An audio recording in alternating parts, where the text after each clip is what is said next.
পাছালি যেতিয়া ডাঙৰ হয় তেতিয়া মাকবিলাকৰ অকণমান বিশেষকৈ ছোৱালী ডাঙৰ হ'লে মাকৰ টেনশ্যন কমি যায়। এইবিলাক কাম আগত মই কৰিছিলোঁ, এতিয়া ইহঁতি নিজেই কৰে। ঘৰতে জেতুকা এজোপা আছিলে, ক'লোহে জেতুকা ছিঙিব লাগিব বুলি। আজি জেতুকা আনি পিচিবহি লাগিব বুলি ৰৈ থকা নাই আৰু গোটেই গছজোপা দাহিমুহি ছিঙি আনি লাগি আছে কামত। আধাই লোকৰ ঘৰৰ পৰাও ছিঙি আনিছেগৈ হেনো। এয়া দেখিছে নাই, গামলাত সাজু হৈছে আৰু জেতুকা ইমান গাল। এইকণ পিচি দিলে অকণমানহে হ'ব।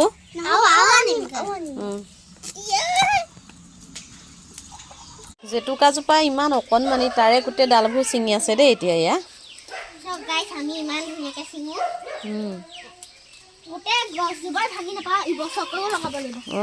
গছজোপা গোটেইজোপা ভাঙি পেলালে লোকচান হ'ব নহয়।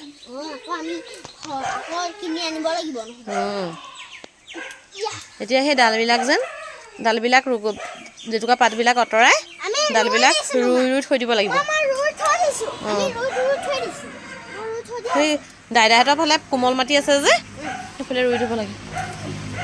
হ'ব হ'ব হ'ব, গোটেইজোপা নালাগে, হৈ যাব।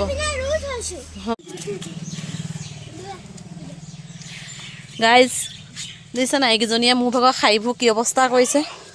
মোৰ গোটেই মই পিন্ধা শাৰীবোৰ এইবোৰ টুকুৰা টুকুৰা কৰি পেলালে কাটি। সিহঁতি দিছেনে মোৰ নতুন নতুন শাৰীবোৰ আনি, এইবোৰ জোলনা বনাবলৈ আনি। এইখন মাজে মাজে কোনে কাটি পেলালি?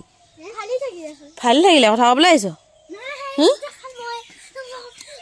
তই এই কামবোৰ কেলৈ কৰ? মোৰ কাপোৰবোৰ কেলৈ বেয়া কৰিছ তেনেকৈ? কি ভাগ সেইবোৰ চাওঁ কয়, সেই ছাগলী গঁৰালে চোৱালে আৰি দিছে, সি শাৰীবোৰ মোৰ ভাগৰ অৱস্থা নাইকিয়া কৰিছে। বাক মাৰ মোৰ